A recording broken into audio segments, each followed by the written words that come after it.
Assalamualaikum warahmatullahi wabarakatuh. Apa kabar sobat-sobat semuanya?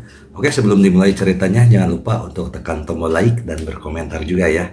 Babak 757, coba sentuh dia. Setelah mendengar kata-kata Xiao Ai, Ye Guan berpikir sejenak lalu berkata, menurutku tidak apa-apa. Karena peradaban hutan telah menunjukkan permusuhan terhadapnya, ketika pihak lain kembali, akan terjadi pertempuran antara kedua belah pihak. Karena harus ada pertempuran, mengapa tidak memimpin dan menyerang terlebih dahulu? Setelah mendapat izin Ye Guan, Xiao Ai segera berkata, saya akan mengaturnya. Ye Guan tersenyum dan berkata, oke. Saat dia berbicara, dia melihat ke arah pesawat dan kemudian berkata, bagaimana penelitiannya? Xiao Ai berkata, kami baru saja membahasnya, ini memang pesawat yang sangat istimewa, ini sangat canggih. Penilaian awal kami adalah bahwa pesawat ini, ditambah dengan formasi ini, menggunakan waktu untuk melakukan lompatan luar angkasa, dan terkait dengan stasiun luar angkasa yang kami dirikan. Prinsipnya sangat mirip. Ye Guandao, apakah ada sesuatu yang layak dipelajari? Xiao Ai mengangguk, ya, misalnya, prinsip waktu, bantuan susunan, dan bahan sintetis khusus dari pesawat ini semuanya layak untuk sekolah kita. Tetapi sampai sekarang, peradaban teknologi kita tidak kalah dengan mereka. Karena sebagai selama stasiun luar angkasa kita dibangun, lompatan luar angkasa juga akan mungkin terjadi. Ye Guan tersenyum dan berkata, aku serahkan ini padamu. Xiao Ai tersenyum dan berkata, oke. Ye Guan berbalik dan pergi. Dia memiliki hal yang lebih penting untuk dilakukan sekarang, yaitu berlatih. Tapi kali ini, dia akan melakukan sesuatu yang kejam dan meminta Arya berlatih. Di dalam menara kecil, Arya menjilat manisan haunya, dan dia menatap Ye Guan di depannya. Apakah kamu yakin? Ye Guan mengangguk. Kekuatannya saat ini masih belum cukup. Terlepas dari hal lain, dia setidaknya harus memiliki kekuatan untuk bersaing dengan mereka yang 90% dewa. Arya berkata, kalau begitu, ayo kita mulai. Ye Guan mengangguk, dan sambil berpikir, lusinan pedang Yi tiba-tiba keluar dari sekeliling Arya. Tapi Arya tetap tidak bergerak, membiarkan pedang itu menyerangnya. Bang bang bang, semua pedangnya terguncang, tapi Arya baik-baik saja. Melihat adegan ini, Ye Guan terdiam. Bagaimana cara mempraktikannya? Kedua gadis ini bisa berdiri di sini dan menebasnya tanpa melawan. Arya menjilat manisan haunya dan berkata, apakah kamu akan datang lagi? Ye Guan sangat terkejut. Sekarang dia sangat merindukan Senior An. Saat berdebat dengan Senior An bisa mengajarinya gerakan dan membimbingnya. Namun, saat berdebat dengan Arya, dia tidak ada hubungannya. Karena jika kamu memotongnya, dia bahkan tidak akan bersembunyi. Arya tiba-tiba membuka telapak tangannya, dan sebuah cincin perlahan terbang ke arah Ye Guan. Ye Guan sedikit terkejut. Apa ini? Arya berkata, itu adalah pembuluh darah leluhur yang baru saja diperoleh Xiao Bai. Aku akan memberikannya padamu. Ye Guan tertegun, lalu berkata, berikan ini, semuanya padaku. Arya mengangguk, ya. Ye Guan tiba-tiba tergerak, Arya, ini, aku sedikit malu. Karena itu, gerakan tangannya sangat cepat, dan dia langsung melepaskan cincin itu. Lebih dari selusin pembuluh darah leluhur, Arya menjilat manisan haunya, lalu berkata, kesadaran bertarungmu saat ini sudah sangat unggul. Dan jika kamu ingin mengalahkan 90% ahli alam dewa, kamu hanya dapat meningkatkan alammu sendiri dan mulai berlatih keilahian. Jika tidak, akan sulit bagimu untuk mengalahkan 90% kondisi keilahian hanya dengan mengandalkan kesadaran tempur. Ye Guan mengangguk sedikit, saya mengerti, alam ilahi. Dia tahu bahwa dia harus mulai berhubungan dengan keilahian ini. Pada saat ini, sebuah suara tiba-tiba terdengar di benak Ye Guan. Itu adalah suara Xiao Ai. Setelah beberapa saat, Ye Guan langsung meninggalkan menara kecil itu. Dia kembali ke posisi teleportasi khusus, dan pada saat ini, formasi sebenarnya telah diaktifkan. Ye Guan sedikit terkejut. Ini, Xiao Ai berkata, kami tidak memulainya, pihak lain yang memulainya. Ye Guan berkata dengan suara yang dalam, apakah ada yang datang? Xiao Ai mengangguk sedikit, ya, mata Ye Guan menyipit.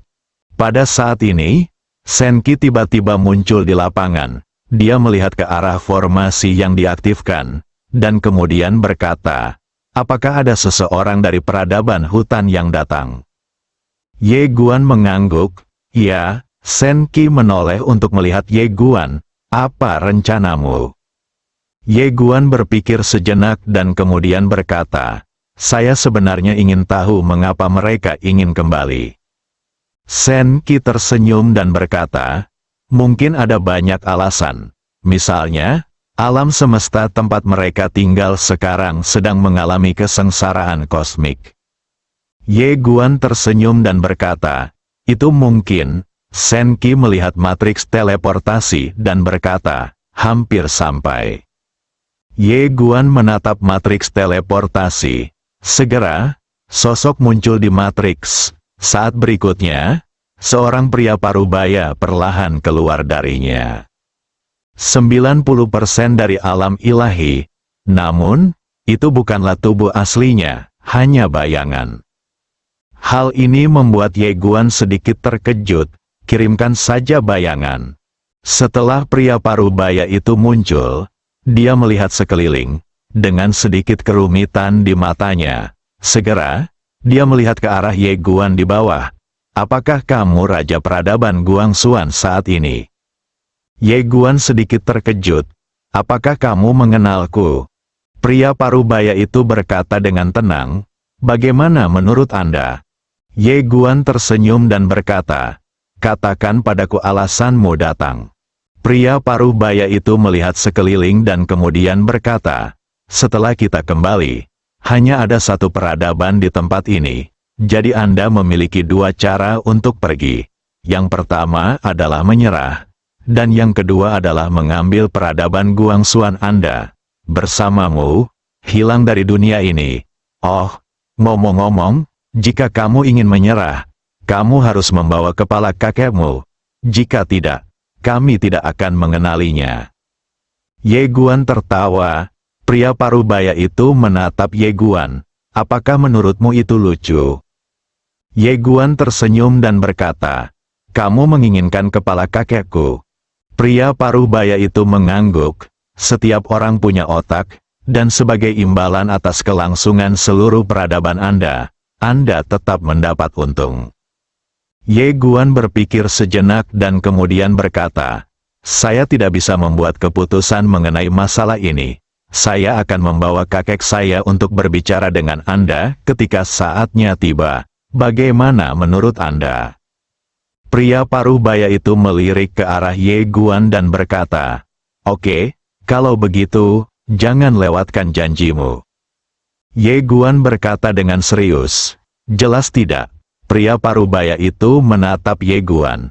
Saya sangat berharap saat itu, Anda masih bisa percaya diri dan setenang sekarang. Saat dia berbicara, tubuhnya tiba-tiba menjadi tidak nyata. Segera, itu menghilang sepenuhnya, dan ketika pria parubaya itu menghilang, formasi teleportasi di lapangan juga menjadi tenang. Shen Qi di samping tiba-tiba berkata, Tuan Ye, peradaban hutan ini menyatakan perang terhadap Anda. Apakah Anda memiliki kepercayaan diri? Ye Guandao, saya tidak melakukannya. Shen Qi tertegun dan mendengar Ye Guan berkata lagi, kakekku memilikinya. Shen Qi berkedip, apakah kakekmu pandai bertarung? Ye Guan tersenyum dan berkata, untungnya, dia sedikit lebih baik dariku, haha. Shen Qi memutar matanya ke arah Ye Guan. Ye Guan tertawa. Shen Qi tiba-tiba berkata, Tuan Ye, saya akan membawa Anda ke suatu tempat. Ye Guan sedikit penasaran, di mana? Shen Qi tersenyum dan berkata, ikutlah denganku. Setelah mengatakan itu, dia berbalik dan pergi. Ye Guan mengikuti. Setelah beberapa saat, Shen Qi membawa Ye Guan ke pegunungan. Dalam perjalanan, Ye Guan mau tidak mau bertanya, Nona Shen Qi, mau membawaku kemana? Shen Qi tersenyum dan berkata, kami akan segera sampai. Ye Guan tiba-tiba berkata, Nona Shen Qi sangat akrab dengan tempat ini. Shen Qi berkedip, tidak apa-apa, kamu memandang Qi, tersenyum, dan tidak berkata apa-apa. Ye Guan tentu saja tidak bodoh. Gadis Shen Qi di depannya tidak terlihat seperti orang yang terjebak. Apalagi dari saat dia bertemu sampai sekarang, dia menemukan bahwa gadis Shen Qi itu sangat kalem dan kalem bahkan saat menghadapi orang-orang dari hutan peradaban. Matanya juga sangat tenang, tanpa rasa kagum sedikit pun. Keyakinan seperti ini datang dari lubuk hati saya. Dan jika seseorang bisa begitu percaya diri, dia harus memiliki kekuatan. Sebenarnya, itu normal untuk memikirkannya. Bagaimanapun, dia adalah putri Shenyi, dan dia juga seorang penjelajah waktu. Namun, dia tidak mengatakan yang sebenarnya, karena sampai saat ini, gadis Shen Qi ini tidak memusuhi dia. Segera, Shen Qi membawa Ye Guan ke kedalaman ngarai. Shen Qi berhenti. Dia menunjuk ke kejauhan.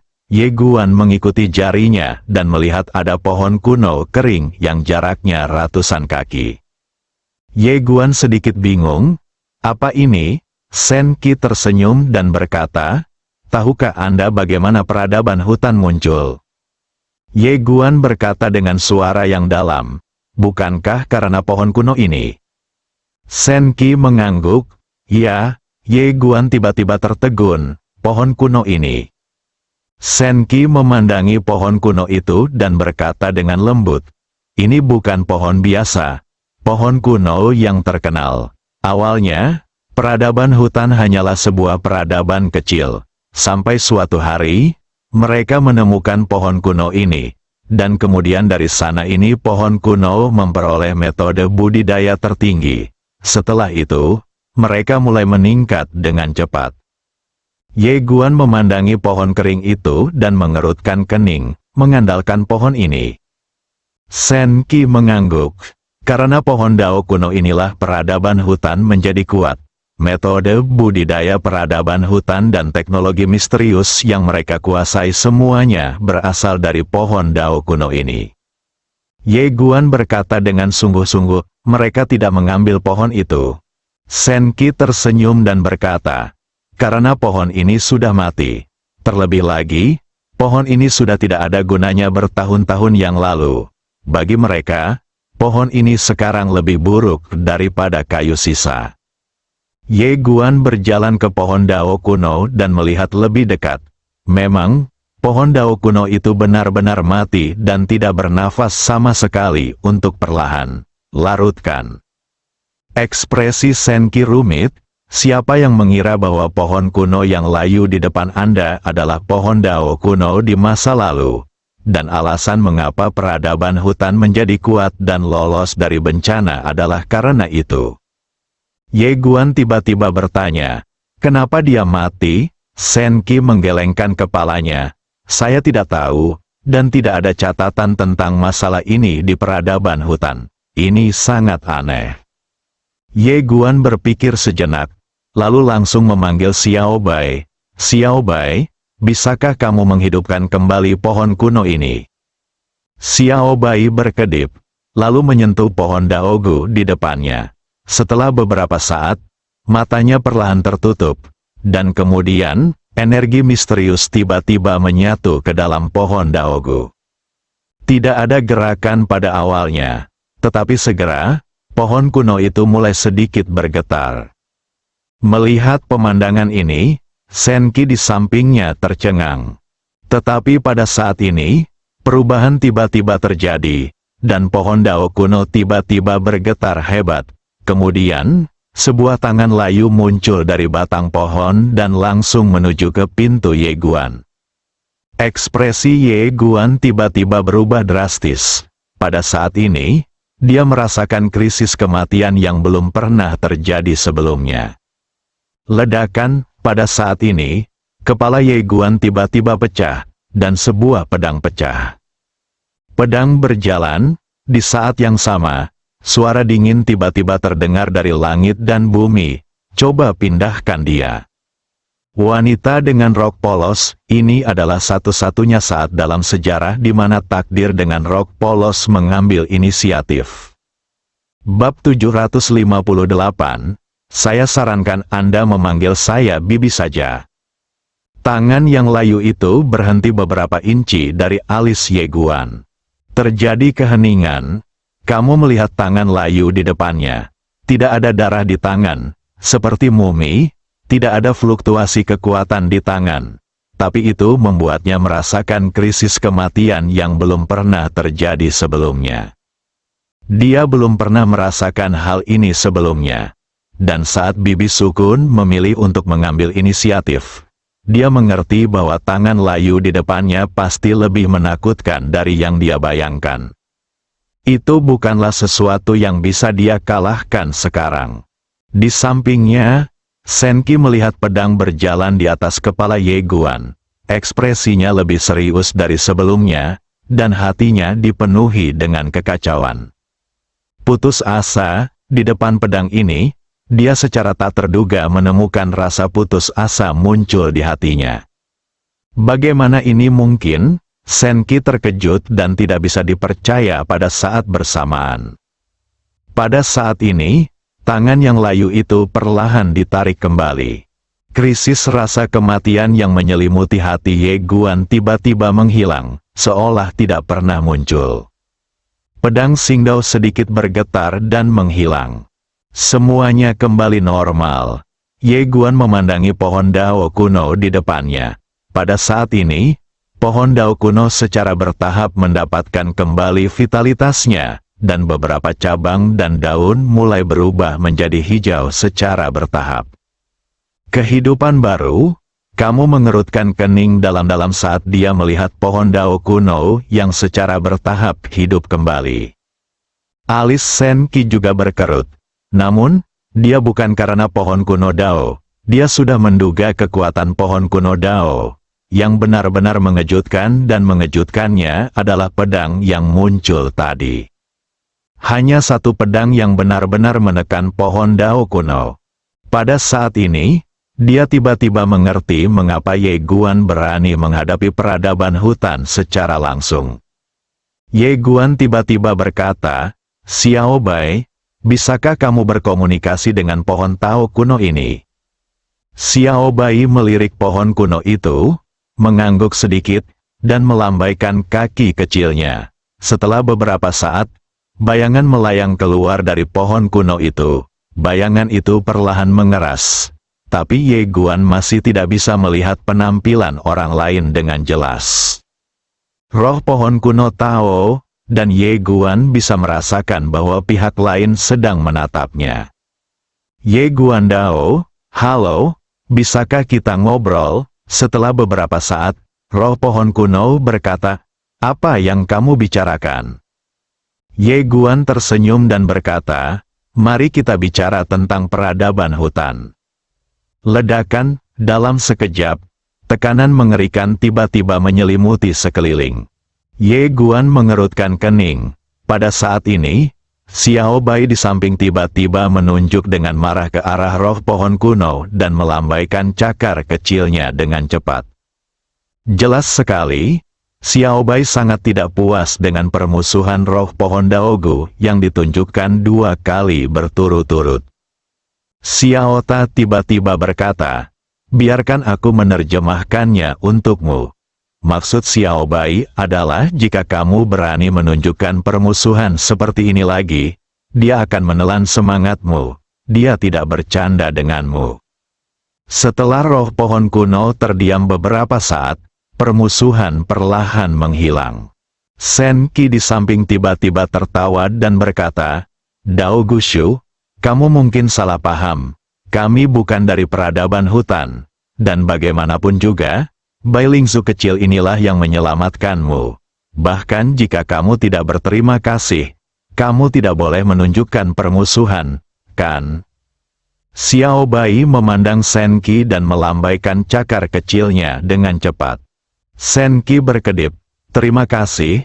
Ye Guan tiba-tiba terkejut, "Bisakah kamu memahami gerakannya?" Sen Qi menggelengkan kepalanya, "Saya tidak mengerti. Tapi saya tahu dia pasti memuji saya." "Anak baru, kamu Guan." Dao Gushu tidak menunjukkan permusuhan, tapi dia juga tidak berbicara. Ye Guan tersenyum dan berkata, "Ayo pergi." Setelah mengatakan itu, dia menarik Xiao Bai dan berbalik untuk pergi. Sen Qi melirik ke arah Dao Gushu, lalu berkata sambil tersenyum, "Cederamu pasti belum pulih sepenuhnya, kan? Dan selain Bai Lingzu kecil ini, siapa lagi di dunia ini yang bisa membantumu? Kamu benar-benar menunjukkan permusuhan kepada mereka. Kalian berdua pena." Setelah mengatakan itu, dia berbalik dan pergi. Pada saat ini, pohon kuno itu tiba-tiba berkata, "Apa arti pukulan kedua?" Sen Qi berkedip, artinya dia sangat pintar. Setelah mengatakan itu, dia berbalik dan lari. Pada saat ini, roh pohon kuno tiba-tiba muncul di depan Ye Guan dan Xiao Bai. Dia perlahan-lahan mengeras dan akhirnya berubah menjadi seorang wanita. Mengenakan rok daun hijau, rambut panjangnya berwarna biru tua, dan tidak ada emosi di matanya, seperti bongkahan es berumur 10.000 tahun. Ye Guan memandangi roh pohon kuno dan tidak berkata apa-apa. Roh pohon kuno tiba-tiba berkata, "Apa yang ingin kamu ketahui?" "Ye Guan Dao, saya mendengar dari Nona Sen Qi bahwa alasan mengapa peradaban hutan menjadi kuat adalah karena Anda." Dao Gusuling berkata, "Iya, Ye Guan Dao, jadi, Anda bukan dari peradaban hutan." Roh pohon kuno berkata tanpa ekspresi, "Tidak." Ye Guan sedikit penasaran, "Lalu dari mana asalmu?" Roh pohon kuno melirik Ye Guan dan berkata, "Kembali ke era penghancuran." Ye Guan mengerutkan kening, "Aku belum pernah mendengarnya." Sen Qi di samping tiba-tiba berkata, "Kembali ke peradaban penghancuran." Roh pohon kuno melirik Qi dan tidak berkata apa-apa. Ye Guan sedikit terkejut, "Nona Sen Qi, tahukah Anda?" Sen Qi tersenyum dan berkata, "Peradaban Guyani ini adalah peradaban kosmik sebelum peradaban ilahi. Tampaknya telah dihancurkan oleh bencana kosmik, tapi saya tidak tahu apakah itu benar." Saat dia berbicara, dia melihat roh pohon kuno di sampingnya. Roh pohon kuno menggelengkan kepalanya, "Ini bukan bencana kosmik, kami diserang oleh peradaban kosmik lainnya." Mendengar ini, mata Sen Qi tiba-tiba menyipit, "Peradaban kosmik macam apa?" Roh pohon kuno terdiam, tetapi tanpa disadari ekspresinya menjadi serius. "Ye Guan Dao, apakah mereka yang kembali beradab?" Roh pohon kuno memandang Ye Guan, sedikit terkejut, "Apakah kamu tahu peradaban orang-orang yang kembali?" Ye Guan mengangguk, "Aku tahu sedikit." Ekspresi roh pohon kuno menjadi sedikit aneh. Ye Guan tersenyum dan berkata, "Apa?" Dao Gusuling berkata, "Peradaban yang kembali adalah peradaban kosmik tingkat keempat. Itu terlalu jauh dari sini. Dengan kekuatan Anda saat ini, Anda tidak akan dapat menjangkau mereka melalui ruang dan waktu seumur hidup Anda. Bagaimana bisa Anda dengar? Lewati mereka." Sen Qi menoleh untuk melihat Ye Guan, dengan sedikit rasa ingin tahu di matanya. Dia juga mengetahui sesuatu tentang peradaban kembali, dan yang mengejutkannya adalah Tuan Ye juga mengetahuinya. Ye Guandao, saya hanya mendengarnya, tapi saya tidak mengenal mereka. Nona Taogu, apakah mereka yang menghancurkan peradaban Anda? Roh pohon kuno menggelengkan kepalanya. Tidak, orang yang menghancurkan peradaban kita yang kembali adalah peradaban Tianxing, sebuah peradaban menakutkan yang berspesialisasi dalam penjarahan peradaban lain. Peradaban Tianxing, Ye Guan mengerutkan keningnya. Siapa yang lebih beradab, mereka atau mereka yang kembali? Dao Gushu berkata dengan suara yang dalam, peradaban Tianxing adalah peradaban kuasi tingkat 5. Namun, menurut informasi yang kami miliki saat itu, peradaban pengembalian dan peradaban Tianxing mengalami perang peradaban. Pada akhirnya, peradaban pengembalian telah dikalahkan, tetapi mereka tidak dihancurkan, yang tidak dapat kami pahami. Setelah Ye Guan terdiam beberapa saat, dia berkata, di tingkat manakah peradaban Guangxuan kita sekarang? Dao Gushu melirik ke arah Ye Guan, tingkat kekuatan apa yang kamu miliki dalam peradaban Guangxuanmu? Ye Guan segera berkata, keberadaan langit-langit. Dao Gushu langsung menggelengkan kepalanya, maka peradaban Guangxuan Anda adalah peradaban sampah dan bukan arus utama. Ekspresi Ye Guan membeku, Senki di samping tidak bisa menahan tawa. Saat ini, Dao Gushu tiba-tiba berkata, tidak, orang yang menghentikanku membunuhmu barusan berasal dari peradaban Guangxuanmu. Ye Guan mengangguk, ya, Dao Gushu tiba-tiba mengerutkan kening. Karena dia milik peradaban Guangxuan Anda, bagaimana Anda bisa berani mengatakan bahwa Anda adalah langit-langit peradaban Guangxuan? Apakah Anda begitu tidak tahu malu? Kamu Guan, Senki di samping buru-buru keluar untuk menengahi. Dao Gushu, jika wanita itu berasal dari peradaban Guangxuan, di tingkat peradaban manakah peradaban Guangxuan berada? Dao Gushu terdiam beberapa saat lalu berkata, saya tidak tahu. Senki sedikit terkejut, bagaimana menurutmu? Dao Gushu berkata, saya tidak tahu apakah serangan pedang yang baru saja dia lakukan hanyalah serangan acak atau serangan dengan seluruh kekuatannya. Sederhananya, saya tidak tahu di mana batas atasnya, jadi saya tidak bisa melakukan evaluasi. Tapi yang pasti kekuatan pedang itu sudah melampaui peradaban tingkat 3. Karena peradaban Gui kita adalah peradaban tingkat 3. Berbicara tentang ini, dia memandang Ye Guan. Jelas sekali, dia ingin tahu apakah pedang itu pedang biasa atau pedang dengan seluruh kekuatannya. Senki juga melihat ke arah Ye Guan. Dia juga penasaran dengan kekuatan pemilik pedang. Ye Guandao, saya tidak tahu seberapa kuat dia. Saya hanya tahu bahwa dia pada dasarnya tidak bisa menggunakan pedang kedua. Dao Gushu berkata, bolehkah saya melihatnya? Ye Guan menggelengkan kepalanya. Aku khawatir ini tidak akan berhasil untuk saat ini. Dao Gushu sedikit kecewa. Ye Guan tiba-tiba berkata, peradaban hutan berada pada tingkat peradaban apa? Mendengar peradaban hutan, wajah Dao Gushu langsung berubah dingin. Melihat ini, Ye Guan sedikit penasaran, apakah ada sesuatu yang tidak menyenangkan terjadi antara kamu dan mereka? Setelah Dao Gushu terdiam lama, dia berkata, ketika peradaban kita hancur, saya melarikan diri karena beberapa alasan khusus. Kemudian, saya mengembara di alam semesta selama puluhan juta tahun. Dan akhirnya sampai di daerah terpencil ini, dan lalu bertemu ketika saya datang ke orang-orang di sini pada waktu itu, saya pikir orang itu cukup baik, jadi saya mengajarinya seni bela diri. Dengan bantuan saya, dia dengan cepat menjadi kuat, dan kemudian dia memimpin peradaban alam semesta ini untuk bangkit. Ye Guandao, dia mengkhianatimu nanti. Dao Gushu mengangguk. Ambisi dan keinginan manusia tidak ada habisnya.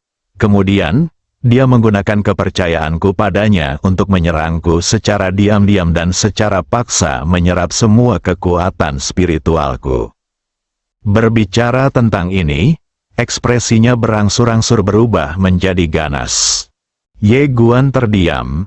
Ia tidak menyangka bahwa sumber peradaban hutan sebenarnya berasal dari pohon purba ini.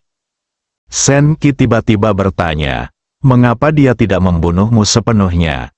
Dao Gushu berkata dengan dingin, tentu saja, tetapi dia tidak menyangka bahwa saya memiliki metode penyelamatan nyawa khusus. Metode inilah yang memungkinkan saya menghindari kehancuran peradaban Tianxing.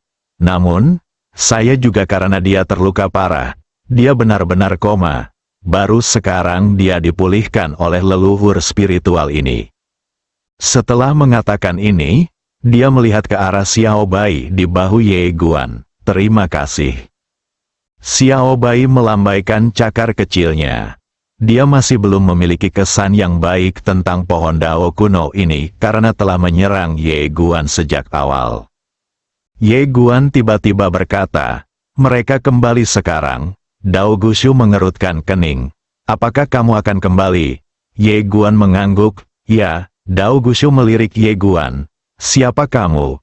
Orang yang baru saja menghunus pedang padaku, Ye Guan Dao. Bibiku, Dao Gushu berkata. Saran saya adalah, jika mereka ingin mengincar Anda, telepon saja bibi Anda. Kamu Guan. Bersambung.